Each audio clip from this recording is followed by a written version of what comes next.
அவர் ஏறாத மேடைகளே இல்லை. விழாக்குழுவில் கூட எனக்கு மிகப்பெரிய பலமாக இலங்கையிலிருந்து வந்துட்டாங்க, டெல்லியிலிருந்து வந்துட்டாங்க, எல்லாரும் விடுதலுக்கு போய் ரூம் போட்டு கொடுத்து பல பணிகளை செய்து உழைத்தால் ஒரு பலத்தை கைத்தென்று சொல்லி 7 நிமிடத்தில் பேசுவதை அன்போடு கேட்டுக்கொள்கிறேன். நன்றி ஐயா.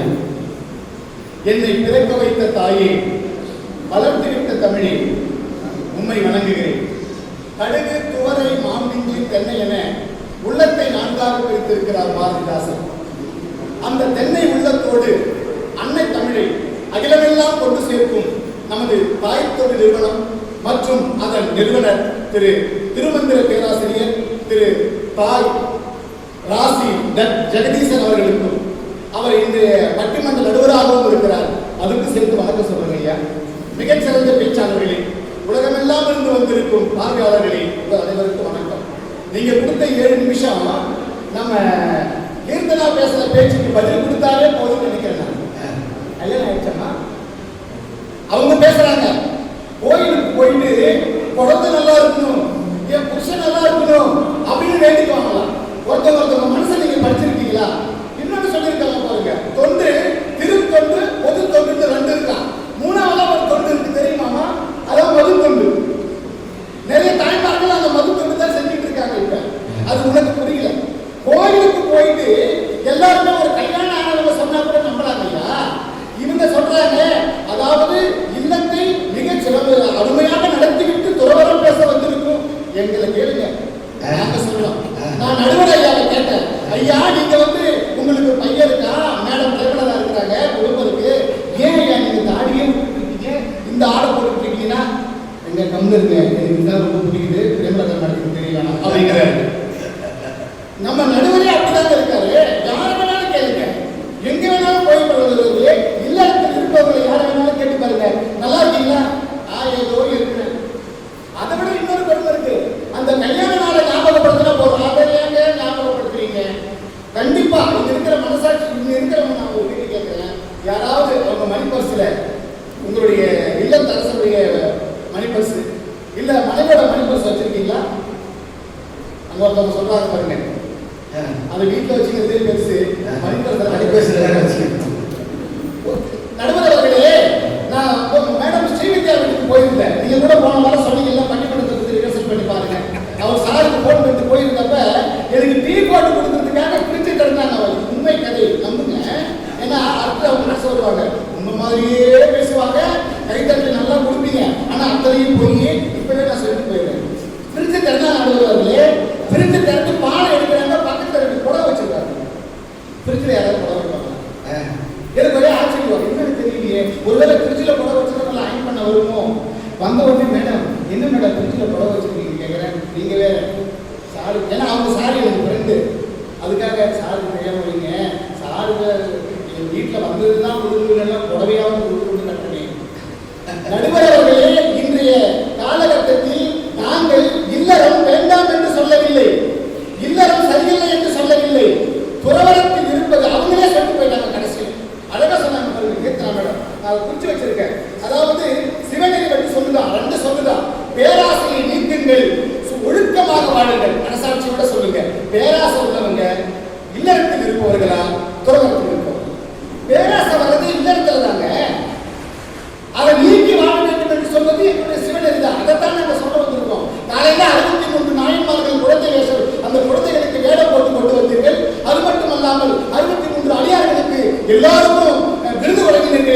யாராவது ஒருத்தவங்க அவங்க வீட்டம்மாவை கூட்டு வந்தாங்களா?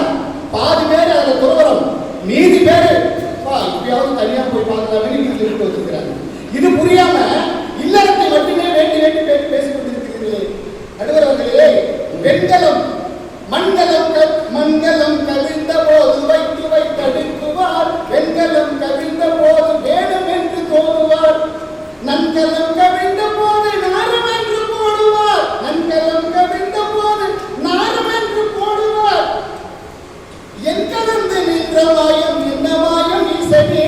அருமையான பாட்டு, அருமையான பாட்டு. இல்லத்தில்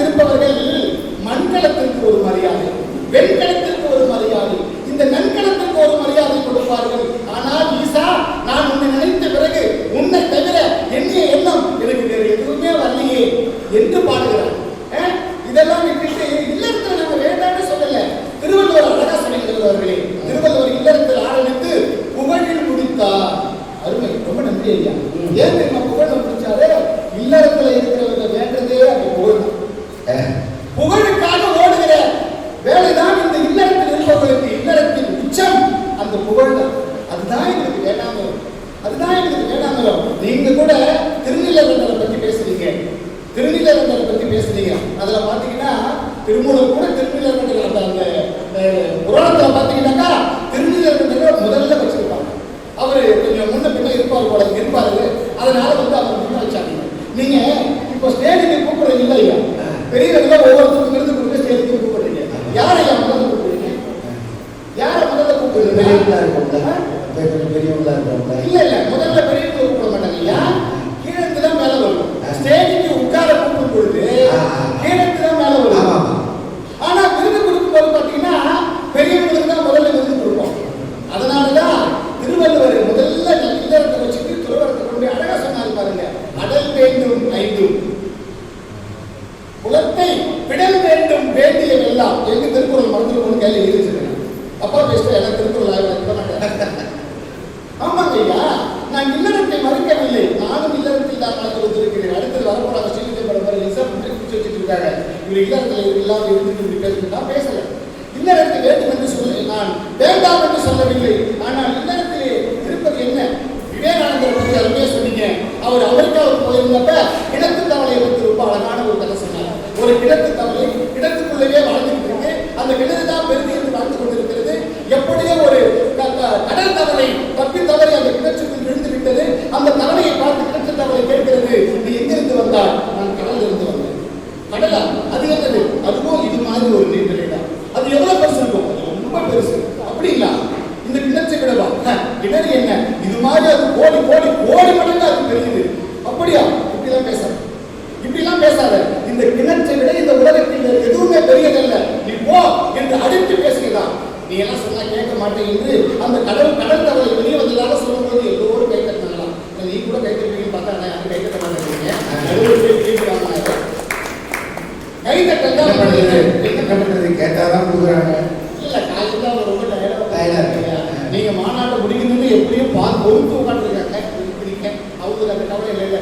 அப்படி கைத்தட்டல் ஒழிந்த பொழுது விவேகானந்தர் சொன்னாரா, இது மாதிரி கிணற்று தவளையாக இருக்காது, உங்களை விட இந்த உலகத்தில் பெரிது பெரிது பெரிது எவ்வளவோ இருக்கிறது என்று. அதைத்தான் இந்த துறவரம் சொல்லுகிறது. முடித்து விடுகிறேன் ஐயா. அதைத்தான் இந்த துறவரம் சொல்லுகிறது.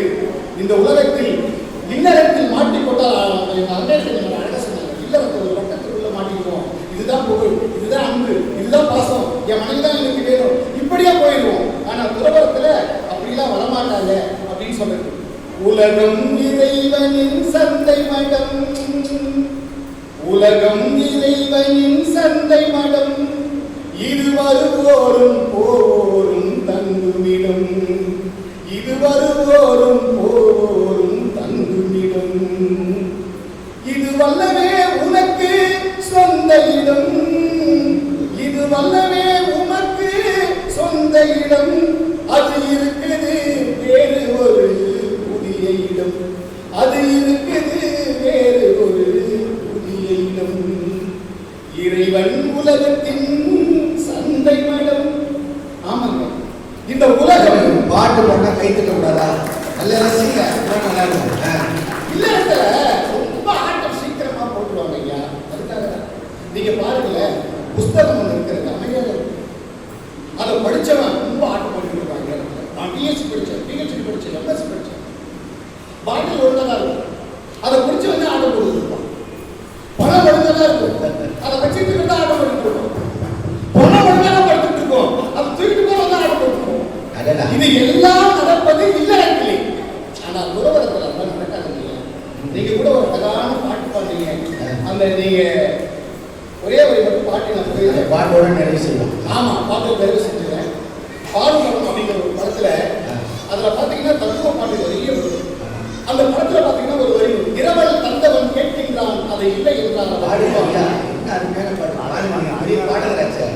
இரவல் தந்தவன் கேட்கின்றான் அதை இல்லை என்றால் அவன் விடுவான்.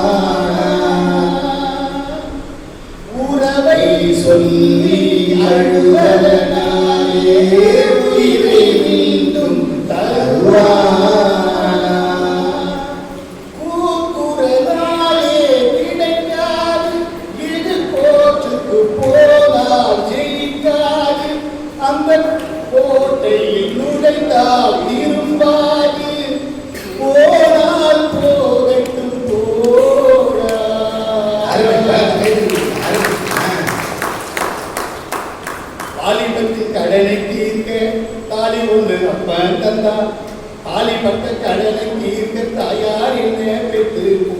நம்மை சுமக்கும் பூமியும் நம்மை சுமக்கும் பூமியும் ஒரு கணக்கு போட்டு இருக்குது. அது நாளை வாங்கும் அளவுக்கு இன்று நம்மை சுமக்குது. இதுதான் என் வாழ்க்கை. அருமை அருமை. பூமி கூட ஒரு கஷ்டத்தோட தான் வாழ்ந்துருக்கு. ஒன்றைய மட்டும் நான் சொல்லிவிட்டு நிறைவு செய்கிறேன். அன்னையத்தனி அம்மா ரொம்ப ரொம்ப அருமையா சொன்னாங்க நம்ம அப்புதடிகள் பற்றி. இந்த அப்புதடிகள் கதையில முக்கியமாக கவனிக்கணும். அவர் வீட்டுல போனீங்கன்னா திருநாவுக்கரசர் தண்ணீர் பந்தல், திருநாவுக்கரசர் உண்ணுமிடம், திருநாவுக்கரசர் சாலை என்று அந்த ஊரெல்லாம் திருநாவுக்கரசர் பேரையே அவர் வச்சிருப்பார். திருநாவுக்கரசரை அவர் பார்க்க கூட இல்லையா. அப்பூதியடிகள் அவர் இல்லறத்தில் வாழ்ந்து கொண்டிருக்கிற ஒரு மகன் யார்? அப்பூதியடிகள். திருநாவுக்கரசர் ஒரு துறவரத்தில் இருப்பவர். அவரை விரும்பி அவர் மேல அவர் செய்கிற தொண்டுகளை எல்லாம் கேள்விப்பட்டு அவருக்காக இப்படி செஞ்சுட்டு இருக்காரு. ஆனா இவர் அந்த வீட்டுக்கு திருநாவுக்கரசரே போறாரு. திருநாவுக்கரசர் தான் அவருக்கு தெரியாமல் அவருக்கு பணிவிடை செய்கிறார், சாப்பாடு போட போறாரு. அந்த சமயத்துல தான் சாப்பாடு போடும்போதுதான் அவங்க அப்பூதர்களுடைய பெரிய பையன், அவர் பையனுக்கு கூட திருநாவுக்கரசர் தான் அவர் பேர் வச்சிருக்காரு. பெரிய திருநாவுக்கரசர், பெரிய பையன். அவனை அனுப்பி வாழை இலையை பறித்து கொண்டு வர சொல்கிறார். வாழை இலையை வந்து அந்த வாழை இலையை பறிக்க போகும்போது பாம்பு இறந்து விடுகிறார். அந்த பாம்பு வெடித்து இறந்துகிட்ட அந்த மகனை எழுப்புவதற்கு கூட ஒரு துறவரம் தேவைப்பட்டது. சபாஸ். அதைத்தான் நான் சொல்றேன். ஒரு நேரத்துக்கு முன்னாடி ஒரு நாடகம் நடிச்சுக்காங்க. அக்கம்மா தேவி அப்பா அம்மாவை காப்பாற்றுவதற்காக அவள் அந்த மன்னனை திருமணம் செய்து கொள்கிறாள். இருந்தாலும் கூட அந்த மல்லிகார்ஜுனா மல்லிகார்ஜுனா மல்லிகார்ஜுனா என்று அவள் மனம் அங்கேயே வைத்துக் கொண்டிருக்கிறது. கடைசியில உன் பொருள் வேண்டாம், உடை வேண்டாம், உன் அரசன் மகாராணியா, என்னடா பெரிய மகாராணி மூடனே என்று அனைத்தையும் கழட்டி போட்டுவிட்டு போயிட்டான்னு சொன்னா இன்றைய சிவநெறி காட்டும் வாழ்க்கை நெறி துறவரம் தான், துறவரம் தான், துறவரம் தான். எனவே இல்லறத்தில் நாங்கள் படிப்பவர்கள் அல்ல, இல்லறத்தில் வாழாமல் இல்லை. ஆனால் சிவநெறி என்ன சொல்கிறது என்றால் துறவரம் தான் சிறந்தது, அதை பின்பற்றும் என்று சொல்கிறதே தவிர இல்லறத்தை போற்றவில்லை என்று கூறி எனக்கு வாய்ப்பளித்தமைக்கு நன்றி கூறி விடைபெறுகிறேன். நன்றி, வணக்கம். அருமை. நல்ல பலத்தை கையெழுத்து அடிக்கடிக்காக அருமையா கருத்துக்கள் சொன்னார். நல்ல பாடுனார். பட்டிமன்றத்துடைய சிறப்பே அதாங்க. கலகலன்னு எல்லா மக்களுக்கும் போய் சேர வேண்டும் என்பதுதான் பட்டிமன்றம். அருமையா பாடினார். நல்ல கருத்துக்கள் சொன்னாங்க. துறவு